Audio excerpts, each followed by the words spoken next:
Alright, Smastian here, and welcome to Roguetech Road to Atlas, where we try to pick ourselves up an Atlas Assault Mech, because we like to stomp on things and make things explode. So, with that little intro out of the way, let's get down to character creation. That and, trying our best not to choke on our own tongue. Right. So we have a number of options for where we could, what is our place of origin in the galaxy?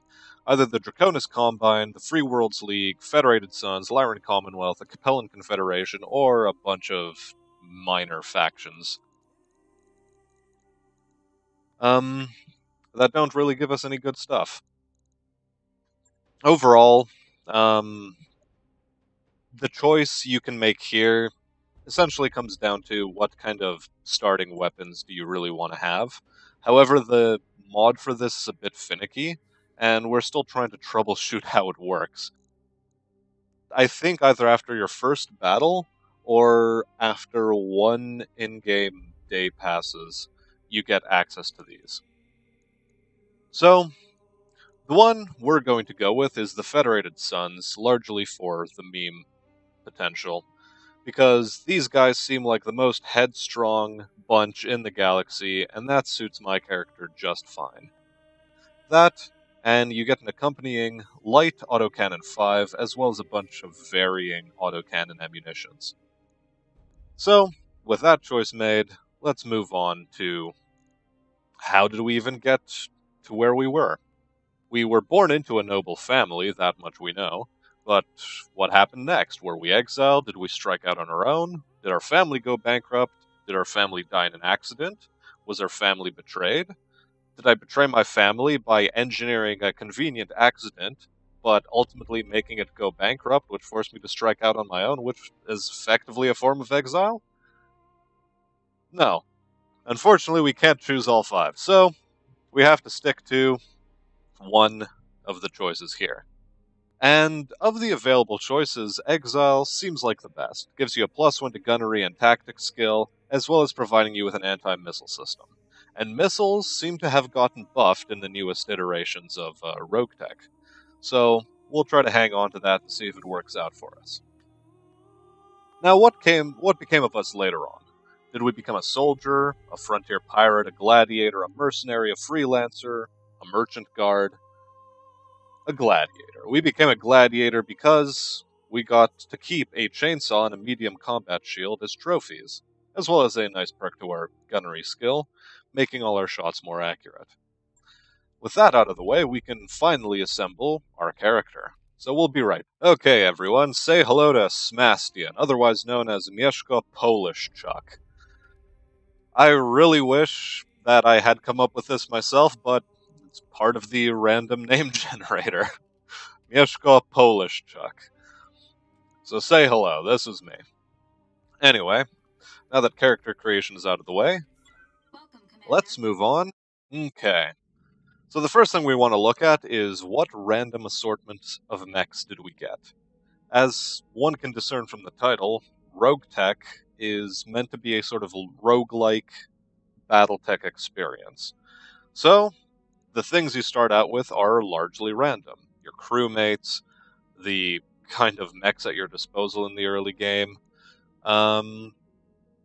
as well as some of the inventory. It does get randomized off the start. And, well, we're gonna try to make do with what's available to us. So, let's take a look at our fighting machines. And we're off to a really crap start. Okay. We only have 3 mechs at our disposal. All of them are medium mechs, which is nice. But we would have been really happy with a 4th. A 4th mech means more firepower on the field, no matter how lightly armored it is. But, whatever. It's fine. We'll deal with this. It's okay. It's okay. I'll tell myself it's okay. Ah, crap. It's not okay. Okay, so our first mech is an Enforcer. 7S variant, comes with a really good Gauss rifle, Very accurate gun, it ignores evasion, and it does not generate heat, but it deals less stability damage than a standard autocannon.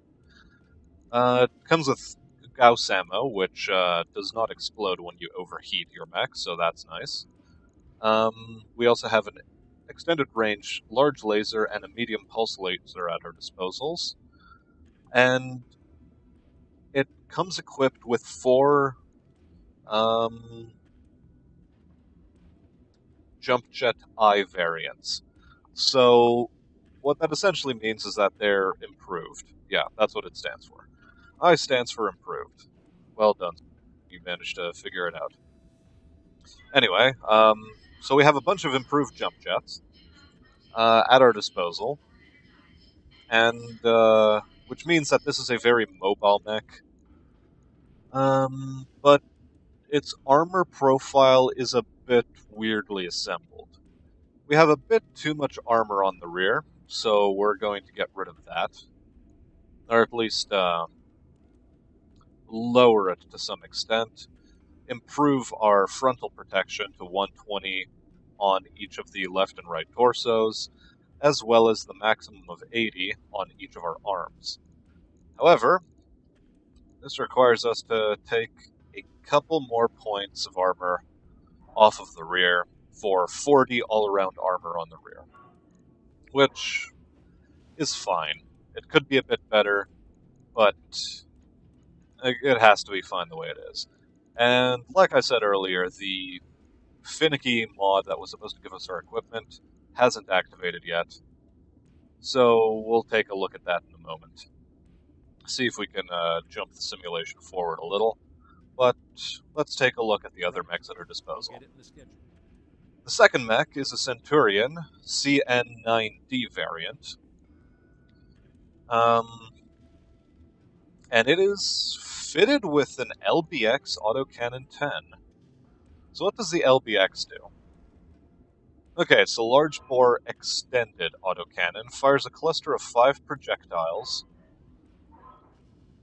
plus 50% damage to deal a critical hit, plus 1 accuracy with this weapon, 1 evasion ignored. Weapons damage can vary between plus minus 4. Okay. This weapon has a recoil of 3. Weapon damage falls off to 40% of its max damage with range, I assume. So, that's an interesting sort of weapon. I've never used it before, but, well, we're open to new experiences. It comes with 16 rounds of AC-10 ammo. Comes with a case system, which prevents ammo explosion from traveling to the center torso, which is good. Double heat sinks, another case system for the LRM ammo here, which is used by the multi-missile launcher 5s in our left torso. Multi-missile launchers also have damage fall off with range, I assume. It does, however, come with a TTS, which is essentially a targeting system that improves missile accuracy by +2, as well as Artemis long-range missile ammo, which again improves the accuracy of long-range missiles and gives us a 100% chance to crit the enemy. So we have 140 rounds in the bin, which gives us a total of 14 shots with the current arrangement, which isn't bad. Like, this is okay so far. And we also have 2 medium lasers slotted into our torso, which gives us some extra mid-range firepower. Now, again, the armor is a bit weirdly arrayed, but I don't know how I'm going to address the armor issue here. I think it's going to come in the form of me sacrificing some leg armor in exchange for additional torso armor. That, and we're going to we're going to strip as much armor off of the less necessary parts of our mech in order to make sure that this thing is at least equivalently armored to our Enforcer. 120 on the front, center, and right torsos, or left, center, and right torsos. Learn to English, man. Rear torso, again, 40, 40, and 40. I don't think there's very much we can do about that. Aside from hoping that we don't get back attacked, ever. The legs are a bit of a weak spot for us, but I think this is a necessary sacrifice we have to make. And with that, we'll put him in for refit as well. And our third and final mech is a Vindicator 1R variant. But we're going to leave him alone for a bit, as I want to see, before trying to refit him, I want to see if we can get the parts that we are supposed to get after one in-game day. And as an additional note to that, we're going to go into the ship upgrade screen and purchase a repair and refit module that gives us an additional 2 tech points. It'll take a bit, but we'll get it done. So that we can get this whole refit done as quickly as possible.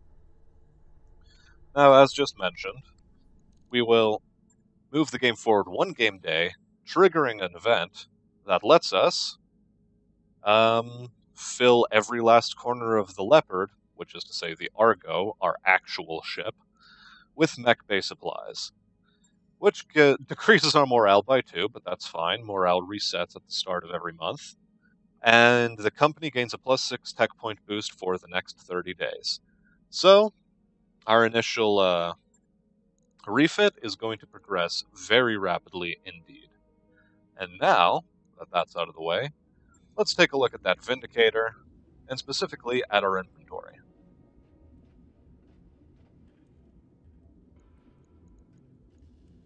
There it is. So I was correct. After one in-game day, the parts you're supposed to acquire from your character creation do in fact end up in your inventory. So there's our chainsaw, there's our combat shield, and there's our anti-missile system. As well as... that's the wrong one.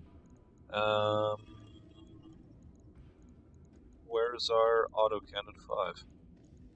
Okay, the autocannon 5 seems to be glitched out. Whatever, that's fine. So, taking a look at this Vindicator here, this seems to be one of the vanilla standard Vindicators. Nothing too mod heavy. All you have at your disposal is a small laser, a medium laser, and a particle projection cannon. Now we want to address this in the form of getting rid of the particle projection cannon, despite its ability to dish out a high deal of damage, and also scrambling electronics upon successful hits. We want to up-armor this thing in a similar way to our other mechs. So we're going to... Well, actually, first we're going to check the store. We're going to check the store. Okay. We are going to check the store from here.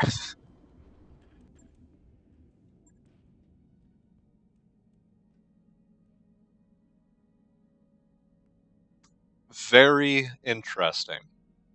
Okay. So far, the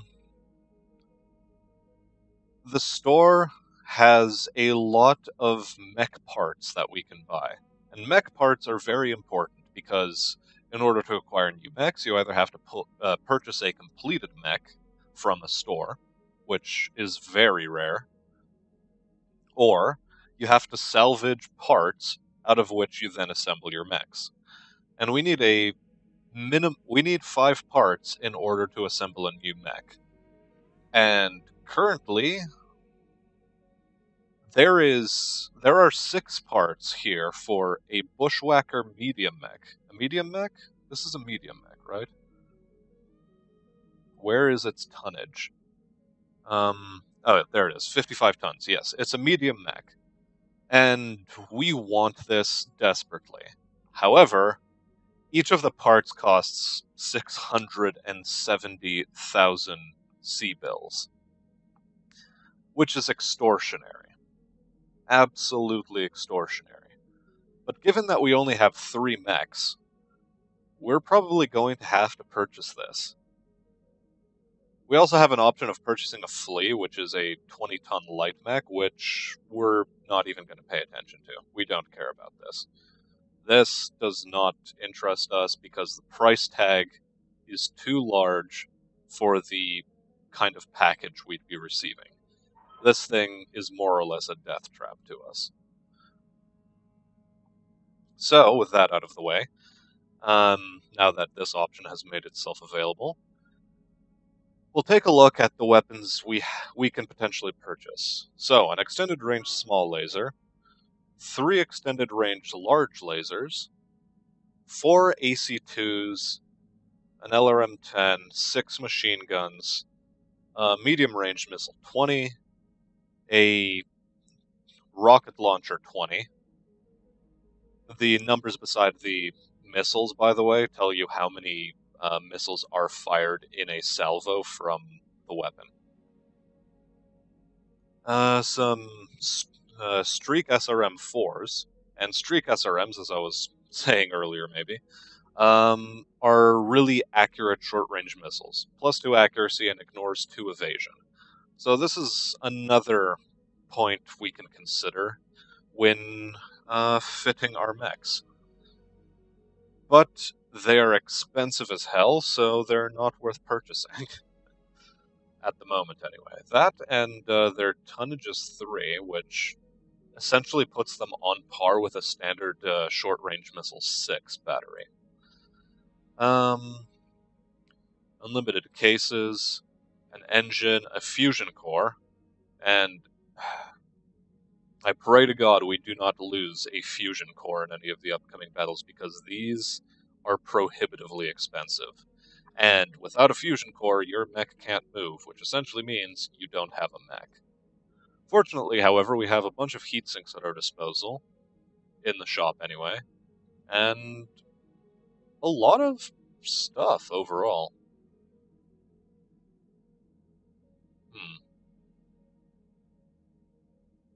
Interesting. That and a bunch of ammunitions. Okay. So now that we've taken a look at the shop, do we want to purchase large lasers? Well, for the time being, let us go back to our Vindicator and see if we can retool him to be a bit better armored than he presently was. I guess 110 all around should be fine for the time being. We'll throw the medium laser out of the cockpit, swap it with the small laser, dump one of our large lasers on, and we're only left with 1 ton's worth of space. Huh.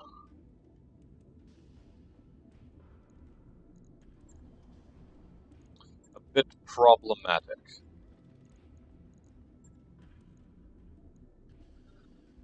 A bit problematic indeed. Okay. We have a LRM-5, which is a very small LRM system. So I'm not entirely sure if it's worth keeping it, because it weighs 2 tons? Yeah, 2 tons and an additional ton for 120 rounds of ammo. So let's try scrapping this. And large lasers weigh 5 tons. We're going to check something. Oh wait, no, we can't check something. Crap. This thing does have an extended range large laser. But we've already queued up the task for him. But it's actually a simple task which we can re-queue, so... let's go again. Let's max out the armor here.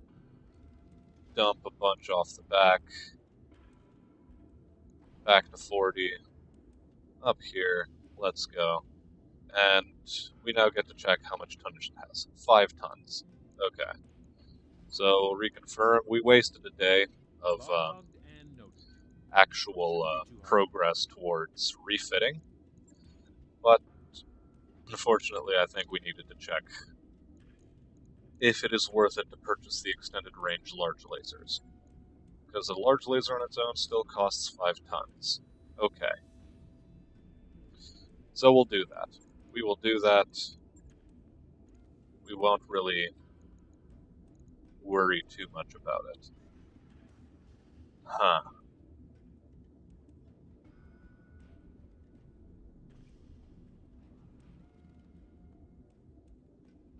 That said, it is 5 tons. And I don't think we can actually afford 5 tons, now that I'm actually putting some thought into what I'm doing. If we want to up-armor ourselves to the best possible degree, we are left with exactly 1 ton at our disposal. Our heat efficiency is pretty okay. Oh yes, the thing we also wanted to take off was that. So we'd have to drop 1 more ton if we want an extra large laser. Is it worth it?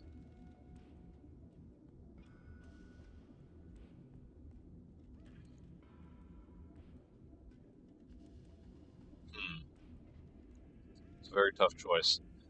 I think we'll drop some of our jump jets in exchange for the ability to purchase that extra large laser. It's a bit expensive. It's early game. Our chances to hit are going to be dismal. And since they're going to be dismal, we want to maximize the number of weapons we can throw at the enemy. And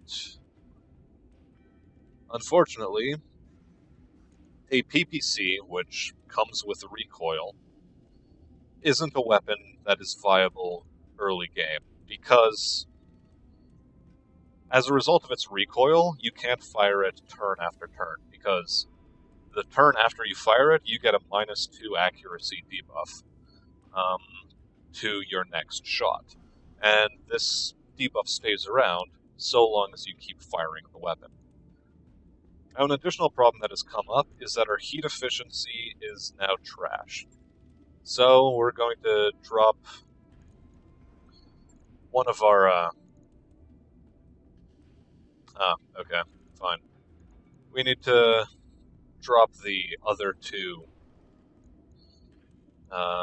jump jets in exchange for an additional heat sink, which puts our Alpha Strike heat pretty high, but I think it has to be worth it. We don't really have much of an option in this regard.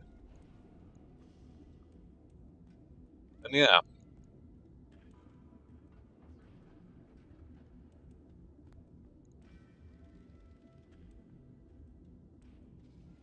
That said, our refire rate is going to be garbage regardless.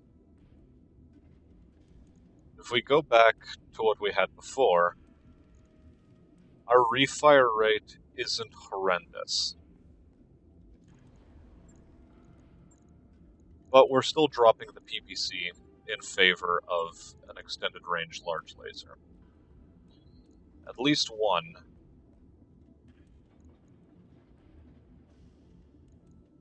At least 1.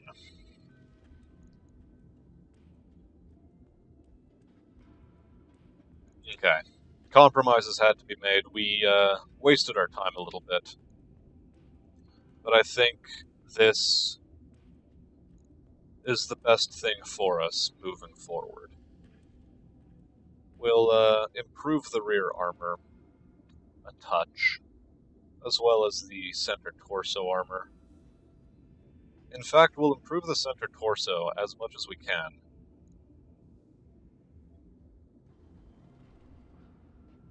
But is it worth it to be dumping that much there? No, we're going to improve our legs. We're going to improve our legs. We're not skipping leg day here. Yeah, okay.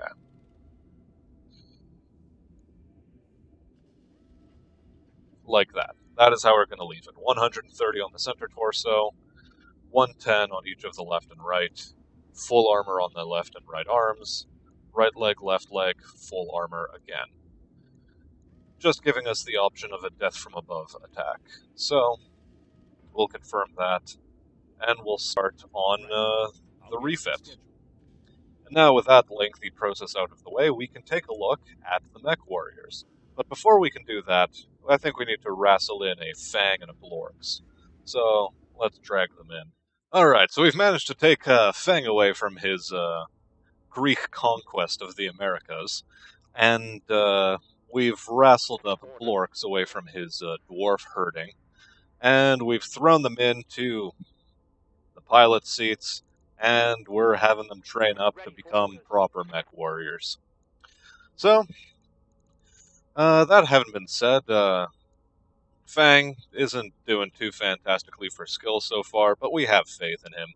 He's a brave lad, and we're going to be throwing him into the thick of things as often as possible. Same thing for Blorks. He's well on his way to becoming a gutsy, punchy sort of individual. That's nice to see. But again, not much in terms of experience we can throw around. Now, service record. He's a bit of a criminal, unfortunately, this Blorks fellow. Which means that he's likely to be stealing from us at some point. I'd prefer it if he didn't.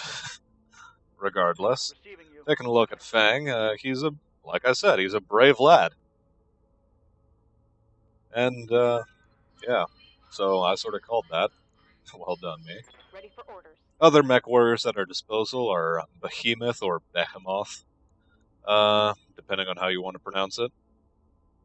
She's a brave lass, has some military background, has some criminal background as well. Shady dealings there.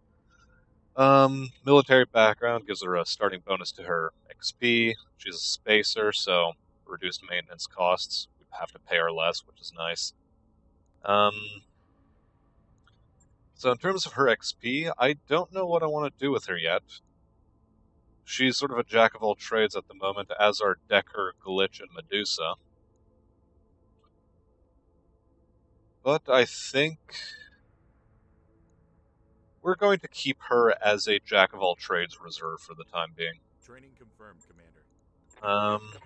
Centurion here doesn't have much XP herself, but she's a tactician already, so she gives us +2 resolve gain, which I'll explain when we get into combat, and removes 1 bar of stability damage when reserving, so that's a nice ability to have. What's up, boss? Decker, we're going to take a look at Decker in a second, because we have another fellow called Ridgehound over here who's already maxed on skills, and we're lucky to have him in our lineup. So, he has the Juggernaut skill, which allows him to brace after a melee and death from above attacks. After a successful melee or death from above attack. And knocks his target back 1 initiative phase. This is a passive ability, and this is very good for us. The bracing especially, because it means that whatever stability damage he had is effectively dissolved. It's gone. Furthermore, he's acquired the Berserker trait, which is an active ability that allows you to do 50% extra melee or death from above damage. It gives you a +2 chance to hit such an attack, and reduces the damage you deal to yourself during a death from above. It has a 4-turn cooldown, however, but we'll work with that. And furthermore, he has the Ace Pilot ability, which allows him to move either before or after shooting, as opposed to merely before shooting. So he gets to be fully accurate and then make a movement, because every movement you make decreases your accuracy, and sprinting even more so. That said, he has some XP which we will throw into his available tactics slot. Training complete. So, now that we have a pilot set up for what is essentially really fast punching, I think Blorks will be our substitute puncher later on down the road. We have Centurion here working her way up the tactics tree. We'll see how that works out for her. Receiving you. We have Decker here. He has some command experience. He's a mech warrior. He has a military experience. He's a noble, so we have to pay him more. Unfortunate. And he used to be an officer, and he's a spacer, so we have to pay him less. So effectively, these two neutralize each other. So given that he has command experience, I think it's rather meme-worthy to give him this, and to eventually give him the piloting ability here. We're going to use him as a scout, I think. MechWarrior training complete. Now, just 3 more people to deal with. Glitch. Glitch is a criminal again. We have a lot of criminals in our company. She is brave, however, so that's nice. Given that she is brave, I think we're going to give her better shooting ability. Or really, I think we're going to try to give her a jack-of-all-trades disposition, perhaps. What would this give us? Indirect fire penalty? Yeah. We're going to give her a jack-of-all-trades disposition for the time being. Training confirmed, Commander. Meanwhile, Medusa. Medusa is a cautious sort of fellow. He's a mech warrior, officer, has some military experience. We've gone over these.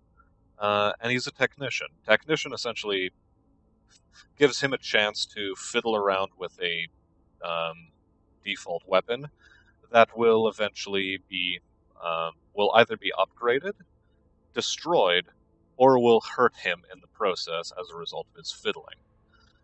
So, yeah, that's what we can expect from him. But given that he's cautious, he gets a penalty to hit in combat, but he is also harder to hit. So, we'll set him up as a scout, and I think we'll put another point into his gunnery stat just to offset his base suck. Then there's me. And given that I'm the leader of this crew, I think I'll give myself the tactician trait, a gunnery trait, and piloting, and guts. We're going to increase these. Just so that they're not too low. With that, that's all our mech warriors taken care of. We've dealt with engineering, we've dealt with the mech bay. Navigation we'll touch on in a later episode. And yes, okay. Final thing. Company customization. So, for the time being, I'm going to name these Smastian's Hussars. Hussars, not with a W. And we're going to give them a unicorn logo. We're going to give them a unicorn logo, and we're going to make them look awful. Orange face paint as an accent color. Nice. Let's go. Somewhere here there has to be, there it is, a hot pink. But I think we'll have that as our primary color instead. There she be. And we'll make the secondary a vomit-inducing turquoise. So with that out of the way, if anyone would like to have the company name changed, the color scheme changed, and the emblem changed, please let me know in the comments section below. Otherwise, this is what you're stuck with. And now that all of our tasks have been dealt with, we can end this episode here. When we come back in the next episode, we'll be launching straight into combat, and given how this was a sort of orientational episode, a lot of early game nitty-gritty had to be dealt with, unfortunately. we will be releasing a second episode today with some actual combat, so stay tuned for that. And with that having been said, I'll be seeing you in the next episode where we'll be getting down to some fun.